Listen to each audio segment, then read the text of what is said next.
Kita membaca pertanyaan ke-86 ya. Mari kita membaca pertanyaan ke-86. Mengingat bahwa Kristus telah melepaskan kita dari kesengsaraan kita hanya oleh rahmat atau anugerah tanpa jasa apapun dari pihak kita, mengapa kita masih perlu melakukan perbuatan baik? Jawaban, karena Kristus setelah menebus kita dengan darahnya, juga membarui kita melalui rohnya yang kudus menjadi serupa dengan gambarnya, supaya kita dengan seluruh kehidupan kita memberi syukur kepada Allah karena anugerahnya, dan Dia kita puji. Selanjutnya, supaya masing-masing dalam hatinya yakin tentang imannya karena buah-buah iman itu. Dan supaya sesama kita manusia dengan melihat kehidupan kita yang saleh tertarik kepada Kristus. Jadi ini membicarakan posisi good works atau perbuatan baik di dalam tradisi reform itu di mana? Karena kita kan insist di dalam soteriologi mengatakan bukan jasa kita ya. Perbuatan baik kita itu juga nggak memberi andil di dalam hal ini. Kita diselamatkan, ditebus, diampuni dosa itu semata-mata karena kesempurnaan korban Kristus. Gitu. Lalu terus kemudian ya wajar saja kalau kemudian timbul pertanyaan, lalu ya untuk apa dong kita melakukan perbuatan baik? Ini pertanyaan klasik kan, ya, untuk apa melakukan perbuatan baik? Kalau Luther jawabnya kan sederhana gitu ya, Tuhan sih nggak perlu perbuatan baik kita ya, maksudnya dalam konteks keselamatan kita. Tapi your neighbor, sesamamu itu perlu gitu ya, sederhana sih jawaban ini, sangat sederhana ya. Kita melakukan good works ya, memang di hadapan Tuhan, tapi yang melakukan good works ini siapa ya? Terutama adalah sesama kita yang perlu dilayani ya dalam hal ini. Tapi kalau sudah membaca di dalam ini, meskipun nggak bertentangan, ini saling melengkapi. Heidelberg Katekismus menjawab dengan jawaban yang berbeda. Ada beberapa hal yang kita bisa tekankan dalam bagian ini, cukup padat sebetulnya jawabannya. Pertama yaitu di sini kan dikatakan memang kita ditebus oleh Kristus ya, ditebus oleh darahnya. Lalu kita juga di-restore oleh rohnya unto atau into his image. Kita ini kan di-restore ya, image apa ini namanya, gambar rupa yang distorted itu ya, yang sudah rusak itu kan direstorasi ya, direstorasi berarti kita ada dikembalikan ya. Waktu dikembalikan itu ya apa artinya gitu? Waktu kita ditebus, kita dikembalikan ya, gambar rupa kita itu apa artinya? Nah di sini yang ditekankan, ini sangat ditekankan di dalam apa ya, ini menjadi judul daripada bagian ketiga itu sendiri, yaitu kehidupan yang thankful to God, kehidupan yang bersyukur kepada Allah. So kadang-kadang kita melihat bersyukur ya seperti kayak cuma bersyukur gitu ya. Bersyukur mungkin ya, yang bersyukur kayaknya bukan cuma orang Kristen kali ya. Malah kadang-kadang orang Kristen seperti hidupnya penuh dengan komplain apa ini ya, keluh kesah gitu ya, sungut-sungut dan sebagainya. Seperti ya juga kurang bersyukur. Kenapa di sini bersyukur menjadi penting sekali gitu? Kita sudah pernah membahas ya di dalam ini, di dalam khotbah, di dalam bagian yang lain gitu. Yang membedakan orang kusta yang disembuhkan 10 orang itu ya, yang satu orang yang kepada Yesus mengalahkan imanmu dalam menyelamatkan engkau ya. Itu adalah ucapan syukur kalau sudah membaca dalam bagian itu ya. Membedakan 9 ya dan 1 itu yang kembali kepada Yesus itu adalah ucapan syukur.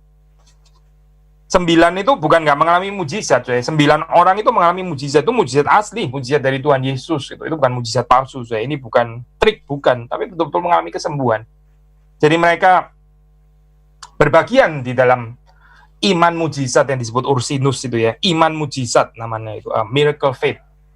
Mereka berbagian di dalam itu dan mereka betul disembuhkan ya, ada certain kepercayaan ya. Tapi Ursinus mengatakan, Ursinus salah satu penulis penting daripada Katekismus Heidelberg mengatakan itu bukan saving faith gitu. Itu bukan iman yang sejati, itu merely iman mujizat ya. Jadi apa itu yang membedakan dalam hal ini ya? Iman yang sejati itu tidak lain tidak bukan, kalau sudah membaca dalam perikop itu khususnya yang ditekankan adalah gratefulness atau gratitude, ucapan syukur ya. Orang yang diselamatkan itu tahu mengucap syukur.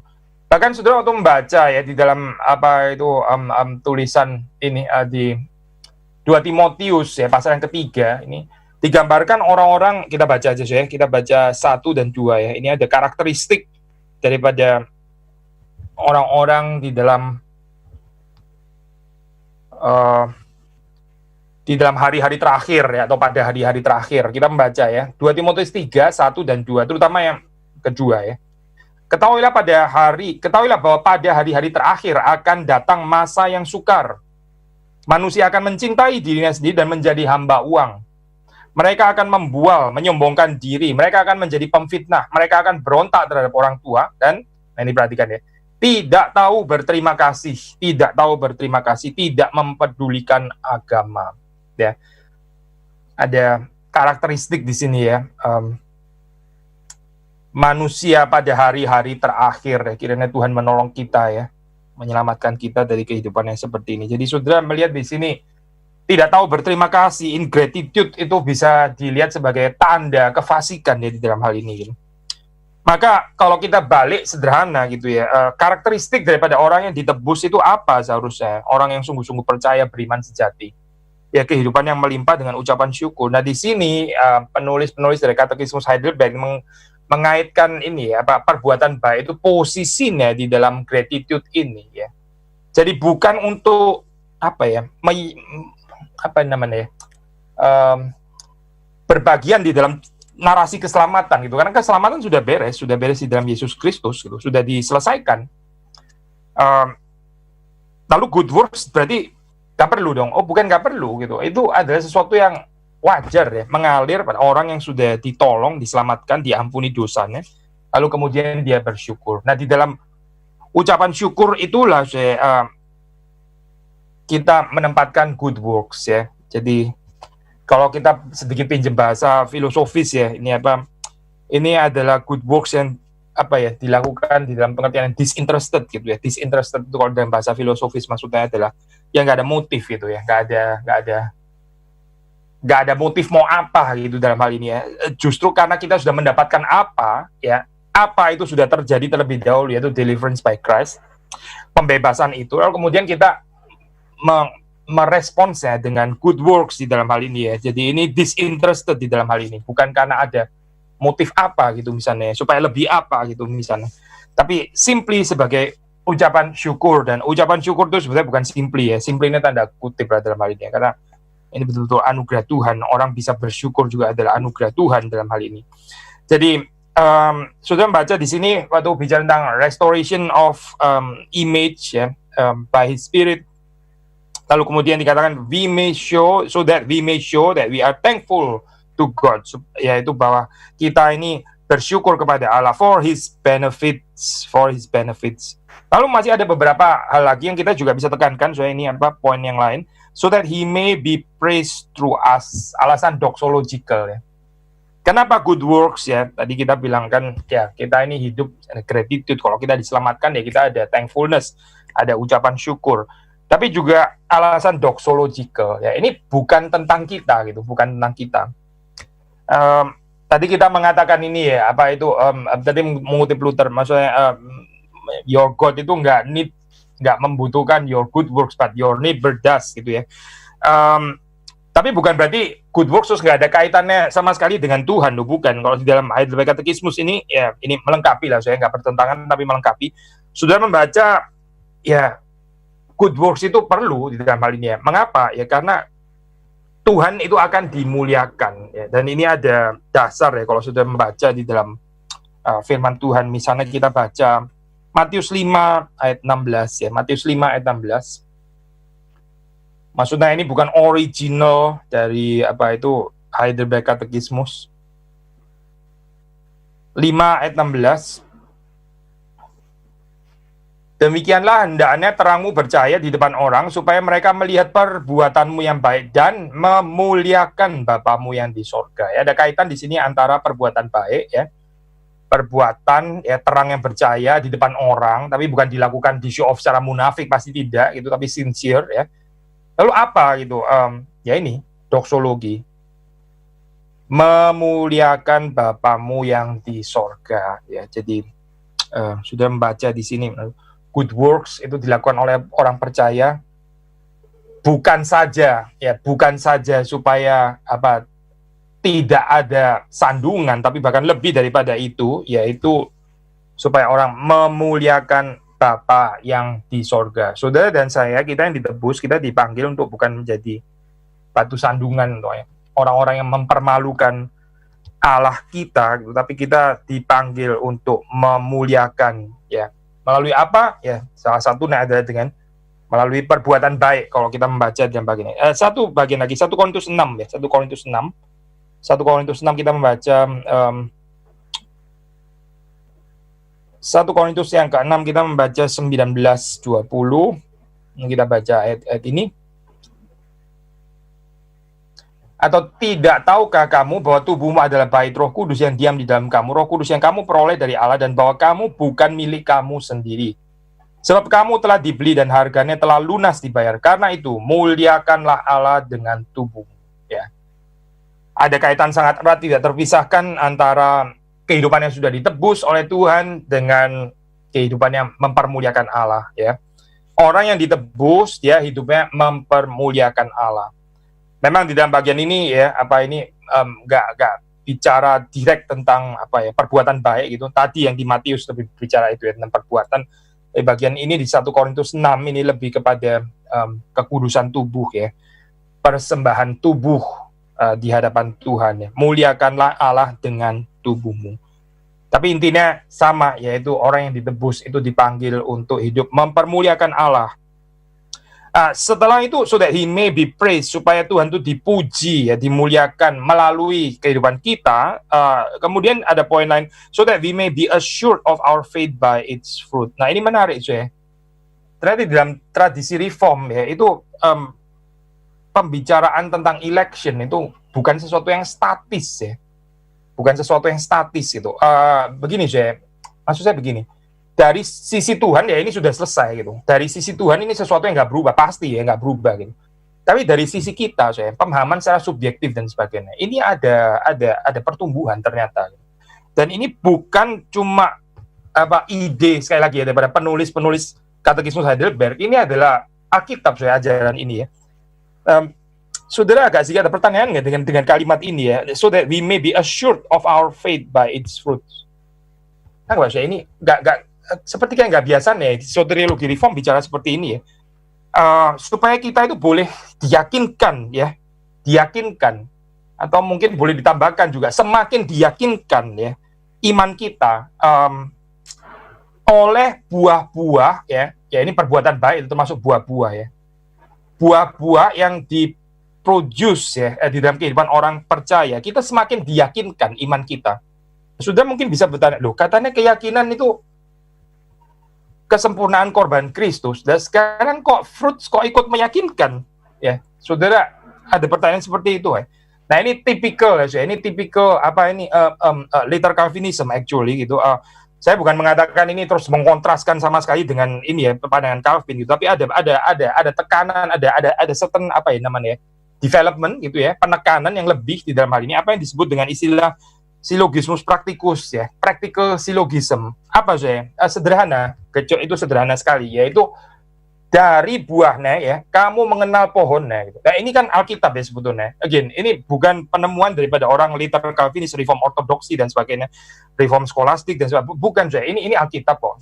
Dari buahnya, kamu mengenal pohonnya, gitu ya. Jadi ada tanda-tanda orang pilihan. Waktu saudara melihat ini ada tanda-tandanya, orang pilihan itu apa tanda-tandanya? Saudara mengetahui ini adalah orang pilihan. Nah ini disebut dengan silogismus praktikus ya. Nah memang saya kalau saudara membaca dalam tulisan Calvin, silogismus praktikus ini nggak terlalu ada lah ya. Maksudnya bukan sesuatu yang ditekankan oleh Calvin gitu. Calvin menekankan kan lebih kepada bagaimana orang itu yang ignorance ya mesti diajar mengerti knowledge of God. Karena kalau nggak ada knowledge of God yang benar, mereka nggak bisa beribadah dengan benar. Maka dari ignorance, terus kemudian pengajaran, edification, ya makanya understanding itu penting sekali gitu. Lalu dalam keadaan seperti itu, mereka bisa beribadah kepada Tuhan yang sejati, Allah yang benar. Karena memiliki true knowledge of God. Nah itu penekanan, sangat penekanan ya. Di dalam teologi Calvin. Tapi enggak membicarakan silogismus praktikus sebetulnya gitu. Tapi di dalam later Calvinism, termasuk seperti ini ya, penulis-penulis Heidelberg ini bicara tentang silogismus praktikus ya. Penting saya, kenapa ya? Sudah bisa bayangkan seperti ini ya, ini gambar konteksnya itu berbeda gitu. Ini konteks audiensnya itu berbeda gitu. Whereas di dalam zamannya Calvin ini adalah pergumulan bagaimana orang-orang yang superstition, ya, ignorant superstition, ya, percaya tahyul, keagamaan itu mirip tahyul gitu ya, nggak ada pengertian doktrinal dan sebagainya. Jadi pergumulan adalah membawa mereka untuk memiliki, ya, untuk masuk ke dalam pengenalan yang benar akan Allah, ya, pengajaran doktrin dan sebagainya. Itu penting dalam hal ini ya. Tapi sudah bisa bayangkan setelah itu orang ya sudah masuk second generation, third generation apalagi gitu ya. Nah, orang sudah terlahir di dalam let's say reform circle gitu, reform bodies.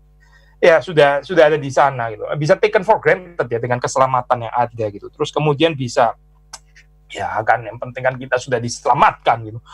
Diselamatkan terus buah kan kita bukan diselamatkan karena buah, kan kita bukan diselamatkan karena perbuatan baik. Kita kan diselamatkan karena anugerah Tuhan gitu ya. Bisa ada kecenderungan antinomianis kalau nggak berhati-hati ya. Bisa ada kecenderungan antinomianisme gitu. Maksudnya ini ya kalau di bahasa Indonesia pakai istilah yang sering kali dipakai itu hypergrace atau apa gitu ya. Hypergrace itu maksudnya pemahaman tentang kasih karunia tapi yang nggak disertai dengan tanggung jawab manusia gitu. Nah ini bisa meracuni ya. Makanya perlu konsep silogismus praktikus gitu. Practical syllogism. Kita membicarakan juga fruit ini ya. Fruit ini adalah tanda orang pilihan. Dan bahwa fruit ini menurut Heidelberg Catechismus itu meneguhkan iman kita. Sekali lagi saudara nggak usah lihat either or di dalam pengertian, loh, bukannya iman kita keyakinannya dibangun atas korban Kristus. Nah sekarang kok fruit good works kok ikut campur di dalam bagian ini. Kita baca Alkitab saja ya, maksudnya tentang ini gitu, yaitu ayat yang paling penting itu adalah di 2 Petrus 1 ya, 2 Petrus 1, 10-11. Maksudnya ini simply mengacu kepada Alkitab sebetulnya, bukan ini ya, bukan penemuan daripada penulis-penulis katekismus Heidelberg. 2 Petrus 1 kita membaca 10-11. Saya baca ya. Karena itu saudara-saudaraku, berusahalah sungguh-sungguh ya. Needless to say, siapa yang bersungguh-sungguh, yang berusaha sungguh-sungguh? Ya kita pasti gitu kan ya.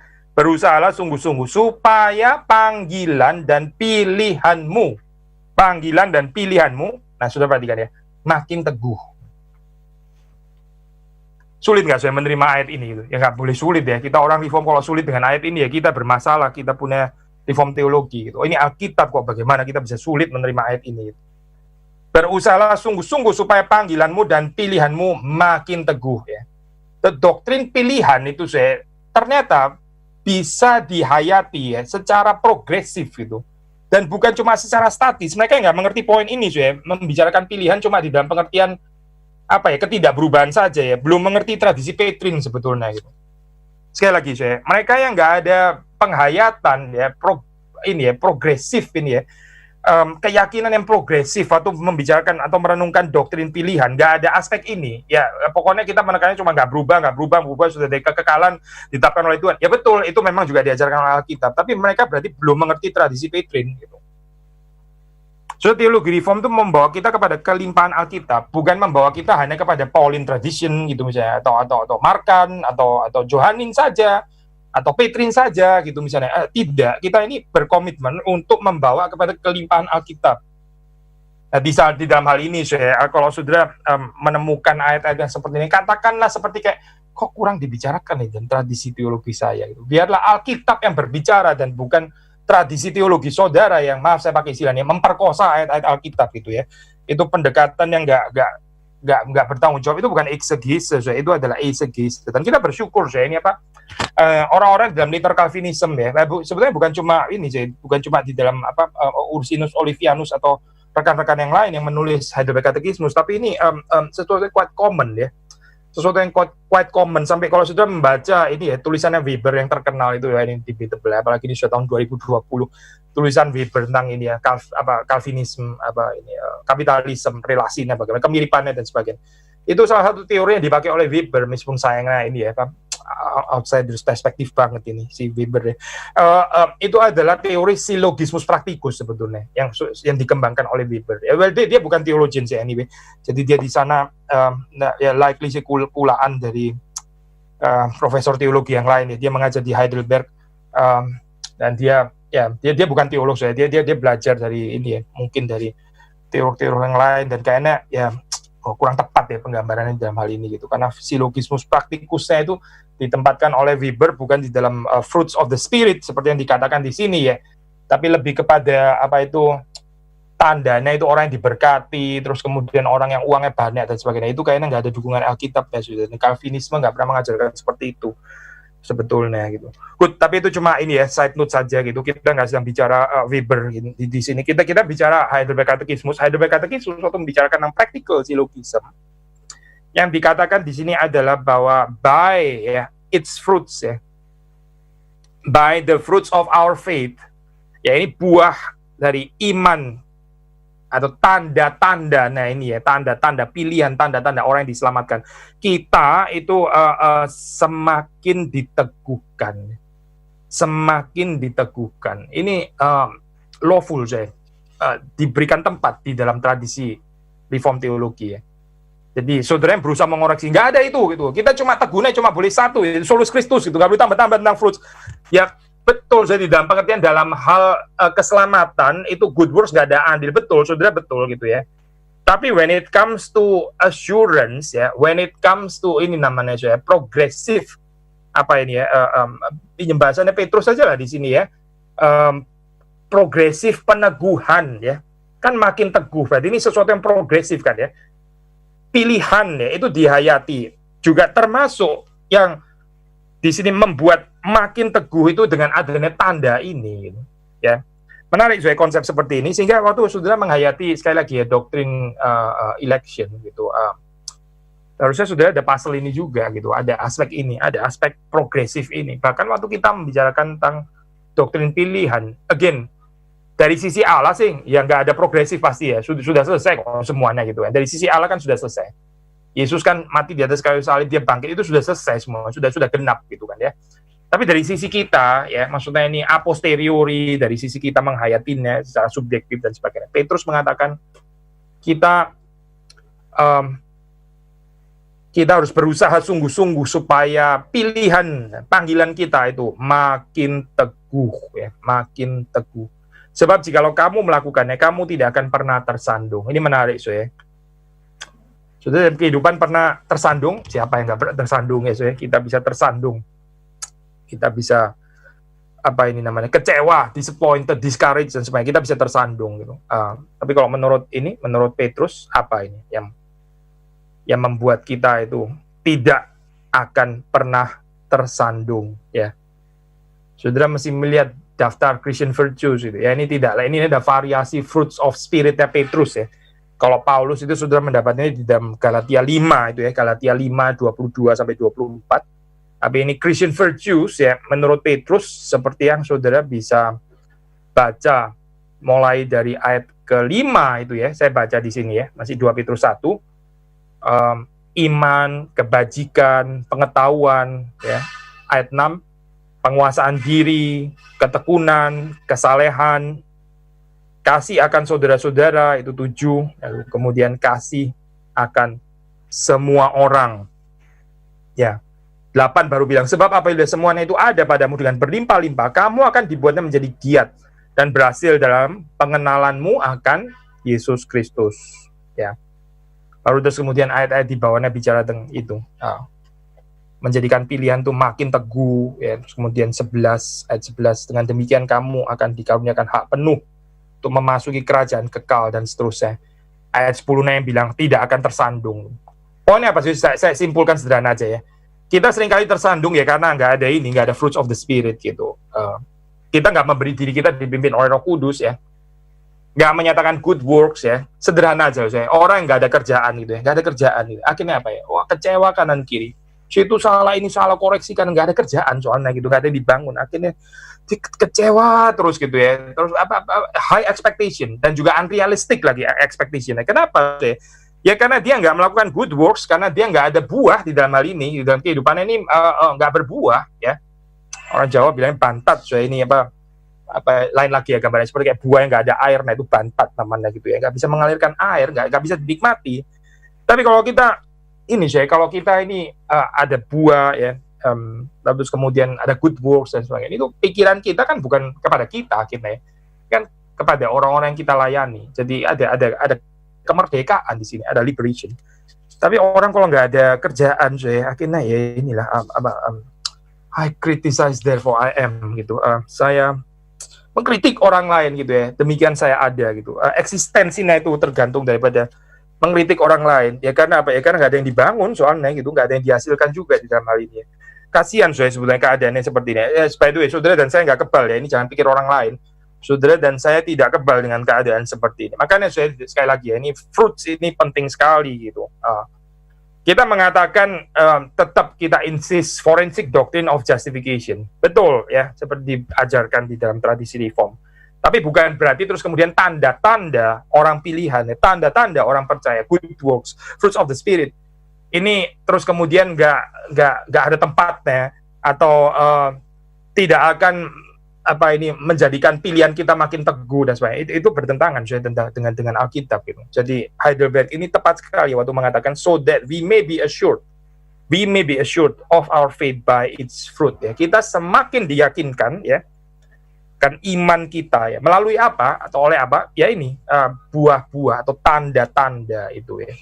Dengan demikian di dalam reform teologi itu sebetulnya nggak perlu jatuh ya kepada konsep hypergrace gitu ya, anugerah saja terus nggak responsibel, nggak doing good works gitu misalnya, itu karikatur banget nggak berusaha gitu ya, nggak berusaha sungguh-sungguh, fatalis, nggak berdoa, nggak memberitakan Injil, itu karikatur, sangat karikatur saya gambarkan seperti itu ya. Typical outsider perspektif gitu. Tapi sedih sekali ya kalau outsider perspektif itu justru berkembang karena orang reform sendiri salah mempresentasikan. Yang salah ternyata orang reform mempresentasikannya keliru, nggak ada tempat untuk ini gitu ya. Waktu bicara doktrin election yang dibicarakan bola balik antara ini aspek kekekalan, ketidakberubahannya, betul saya. Tapi ini rather one-sided ya. Di dalam tradisi reform itu ada aspek progresif loh, bukan cuma bicara sanctification yang progresif, tapi bicara penghayatan keterpilihan yang juga progresif kalau menurut Petrus ya. Tapi kenapa ya kita nggak mengkhotbahkan bagian ini ya? Padahal ini ada di dalam Alkitab. Ini juga dicantumkan di dalam Katekismus Heidelberg. Ya ini masih bisa panjang sih sudah dibahas, tapi saya ya bagian ini saya berhenti sampai di sini saja. Maksud karena masih ada poin-poin yang lain, kita bisa merenungkan lebih jauh. Dan yang terakhir dari pertanyaan 86, and so that by our godly living, our neighbors may be won over to Christ. Kita bisa memenangkan ya sesama kita melalui kehidupan yang saleh itu ya, melalui kehidupan yang takut akan Tuhan. Kehidupan yang godly di sini ya, itu sesama kita ya, hopefully kita berharap bisa dimenangkan bagi Kristus. Jadi sekali lagi good works itu is not about you and me. Ini bukan tentang saya dan saudara, bukan. Ini adalah tentang orang lain yang boleh dimenangkan untuk Kristus ya. Jadi selain doksologi ya, ini kemuliaan kembali kepada Allah. Terus kemudian di sini juga yang terakhir dikatakan ini neighbor kita itu ya. Hopefully melalui good works yang dilakukan itu mereka bisa dimenangkan bagi Kristus ya. Lalu kita membaca pertanyaan 87 ya, pertanyaan 87. Saya membaca pertanyaan 87. Jadi mereka yang berkanjang dalam hidupnya, yang fasik dan tidak mengenal syukur dan tidak bertobat kepada Allah, tidak dapat beroleh selamat. Jawaban, sama sekali tidak, karena kitab suci berkata bahwa orang cabul, penyembah berhala, pejinah, pencuri, orang serakah, pemabuk, pemfitnah, perampok, dan sejenisnya tidak akan mendapat bagian dalam kerajaan Allah. Jadi jelas ya konsep ini ya, pinjam istilah Bonhoeffer, ini bukan cheap grace ya, ini anugerah, ini adalah anugerah yang free, betul, anugerah yang gratis ya, anugerah yang cuma-cuma, tetapi anugerah ini nggak pernah murah ya, karena dibayar oleh darah Kristus yang mahal itu. Maka di sini waktu dikatakan can those be saved who do not turn to God from their ungrateful and unrepentant ways ya. Apakah bisa diselamatkan orang yang tidak berbalik kepada Allah dari apa? Dari jalan-jalan mereka yang nggak tahu bersyukur itu ya. Begini ya, nggak bersyukur ini persoalan besar loh saya. Ini sudah mesti berhati-hati ya. Kalau dalam kehidupan kita mendapati kehidupan kita ini nggak ada ucapan syukurnya gitu. Itu lebih mirip orang nggak diselamatkan gitu. Kalau kita ini adalah orang-orang pilihan, orang yang ditebus oleh Kristus, Kita itu ada ucapan syukur di dalam kehidupan kita. Kecuali kita buta anugerah, dan orang yang buta anugerah berarti ya sudah bisa tanya lagi dia diselamatkan atau tidak sebetulnya. Kalau dia buta anugerah gitu. Kalau dia peka ya akan anugerah Tuhan, ya dia akan bersyukur kan. Jadi ini ya pertobatan daripada apa gitu. Dosa itu apa gitu ya. Kita jarang sekali mungkin ya membicarakan dosa dalam pengertian ini. Kita dosa ya, orang Injili kok bicara tentang dosa gitu. Apa ya, dosa seks gitu ya, dosa seks itu dosa gitu, perzinahan ya memang dosa betul sih ya, di sini juga disebutkan ya. Lalu kita bicara apa ya, dosa apa ya, mungkin judi atau apa gitu ya, cinta uang ya memang sudah pasti dosa itu ya, keserakahan di sini juga disebut gitu. Tapi kita jarang ya bicara tentang dosa tidak bersyukur. Ini dosa loh, ini perlu pertobatan. Kehidupan yang nggak bersyukur itu seperti orang fasik, seperti bukan orang pilihan. Maka di sini ditekankan ya, ini berbalik kepada Allah daripada jalan-jalan yang seperti apa? Jalan-jalan yang tidak bersyukur dan tidak bertobat. Tidak bersyukur, tidak bertobat ya. Almost sinonimus di zaman. Ya beda sih pasti ya. Tapi ini paralel coy. Yang tidak bertobat itu tidak bersyukur ya. Yang tidak bersyukur tidak bertobat. Karena orang bertobat itu bersyukur. Ya, satu paket saya. Maka jawabannya ya pasti tidak diselamatkan gitu. Sekali-kali tidak, by no means, kindness works ya. Scripture tells us that no unjust person, no idolater, no adulterer, thief, covetous person, drunkard, slanderer, robber, or the like will inherit the kingdom of God. Orang-orang seperti ini ya tidak akan mewarisi kerajaan Allah. Dan di dalam Alkitab ya saudara bisa membaca ayat-ayatnya, misalnya 1 Korintus 6 ya, 1 Korintus 6 kita baca. 1 Korintus kita membaca 1 Korintus pasal yang ke-6 ya. Ayat 9, 10 saya membaca. Atau tidak tahukah kamu bahwa orang-orang yang tidak adil ya. Nah, ini juga saya ya. Ini jarang dibahas ya, saya. Righteous ya, unrighteous, unjust ya, injustice ya. Tapi di sini dikatakan orang yang tidak adil ya, orang yang tidak adil tidak akan mendapat bagian dalam kerajaan Allah ya. Jadi kita kan diselamatkan by Christ righteousness ya. Kita di-declared righteous. Tapi di dalam reform teologi ya, kalau kita mengikuti tradisi Calvinian, termasuk juga seperti yang ditekankan dalam Katekismus Heidelberg ya, kita dicangkokkan. Jadi di sini bukan cuma bicara declared righteous, tapi juga bicara made righteous ya. Kita dibuat righteous ya. Righteous itu bukan cuma benar ya, tapi juga adil. Lawan katanya adalah unrighteous, itu bukan cuma tidak benar, tapi juga tidak adil ya. Ini bicara tentang justice ya, bicara tentang justice. Orang yang tidak adil tidak akan mendapat bagian dalam kerajaan Allah. Bukan cuma pezina saja, tapi juga orang yang tidak adil ya. Jadi ya saya sudah pernah share bagian ini ya. Whereas di dalam negara tertentu dibikin polarisasi antara kiri dan kanan gitu. Yang kanan ngurusin dosa seks, yang kiri ngurusin isu social justice ya. Unfortunate polarisasi ya. Itu di dalam dunia politik. Kalau saudara kembali kepada Alkitab, nggak ada polarisasi ini saya. Polarisasi ini tidak ada. Nggak ada polarisasi kiri dan kanan gitu ya. Bahwa social justice lebih penting daripada dosa seks, atau dosa seks lebih berbahaya daripada ini social injustice gitu. Kita nggak kenal konsep itu saya di dalam Alkitab. Nggak ada itu di dalam Alkitab. Yang ada adalah Alkitab memperingatkan kita akan ya dosa-dosa ini gitu, tanpa kita harus bikin ranking dosa mana sih sebetulnya yang paling ranking di sini ya. Apakah ketidakadilan atau apakah perzinahan itu tadi gitu. Saya baca lagi ya ayat 9. Atau tidak tahukah kamu bahwa orang-orang yang tidak adil tidak akan mendapat bagian dalam kerajaan Allah. Janganlah sesat. Orang cabul, penyembah berhala, orang berzina, banci, orang pemburit, pencuri, orang kikir, pemabuk, pemfitnah, dan penipu tidak akan mendapat bagian dalam kerajaan Allah. Ya, di dalam daftar ini ya, list of vices yang disebut oleh Paulus di dalam surat Korintus. Kita membaca Galatia 5, ya Galatia 5, masih tulisan Paulus. Galatia pasal yang kelima. Kita membaca 21 ya.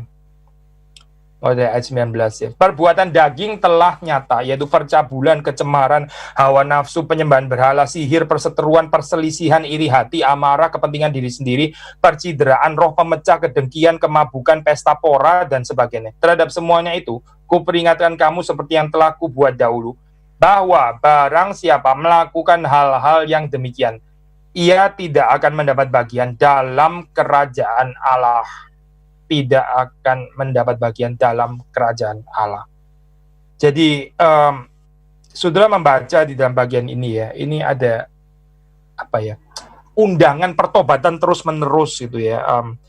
Bertobat kembali, berbalik kepada Allah dari jalan yang tidak bertobat. Itu adalah sesuatu yang included ya di dalam cerita narasi Kristen nih.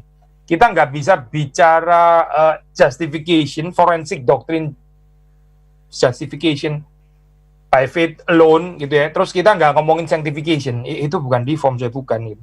Kalau kita cuma ngomongin justification forensik gitu ya, penal substitution, tapi terus kemudian nggak ada narasi sanctification, nggak ada narasi pengudusan, nggak ada narasi pertobatan, ya itu bukan reform teologi, saya bukan gitu. Reform teologi nggak mengajarkan seperti itu. Jadi sudah melihat di sini di dalam Heidelberg Katekismus ya, bukan saja memberikan posisi terhadap good works bahwa itu adalah sesuatu yang seharusnya ada di dalam kehidupan orang-orang pilihan ya. Fruits of the Spirit itu seharusnya ada di dalam kehidupan orang pilihan. Bukan saja itu, tetapi juga yang negatif ya, yaitu unrepentant and ungrateful ways. Ini seharusnya menyingkir dari kehidupan orang-orang percaya.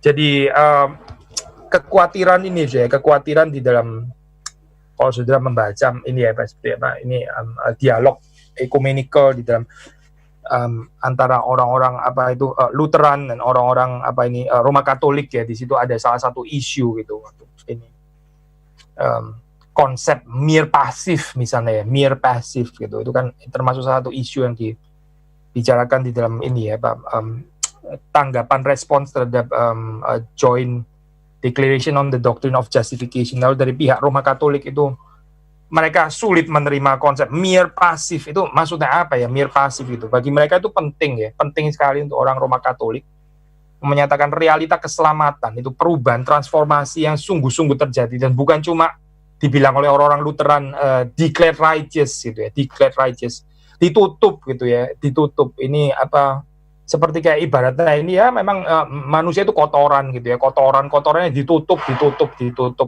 lalu terus kemudian ya bersih putih seperti salju, tapi di dalamnya sebenarnya tetap kotor. Nah, orang Katolik sulit sekali ya menerima konsep seperti itu. Tapi sebenarnya kalau kita membaca di dalam teologi reform, nggak terlalu ada kesulitan gitu, karena kita juga bicara made righteous, bukan cuma bicara declared righteous, tapi juga bicara tentang made righteous, dan ini progresif ya. Sekali lagi ya, progresif, bukan hanya sanctification saja, bahkan yang progresif. Tadi kita mempelajari bahwa menghayati doktrin pilihan pun juga bisa dihayati secara progresif ya di dalam hal ini ya. Perhaps satu bagian yang agak kurang ditekankan di dalam ini apa di dalam orang-orang reform, tapi bukan berarti ini nggak termasuk di dalam tradisi reform, karena sudah membaca ini Heidelberg Katekismus mengajar seperti ini, dan juga kita ternyata mendapati konsep seperti ini juga di dalam Petrus ya, di dalam Petrine tradition, yang juga kita submit kepadanya, kita mau menggali ini kekayaan firman Tuhan.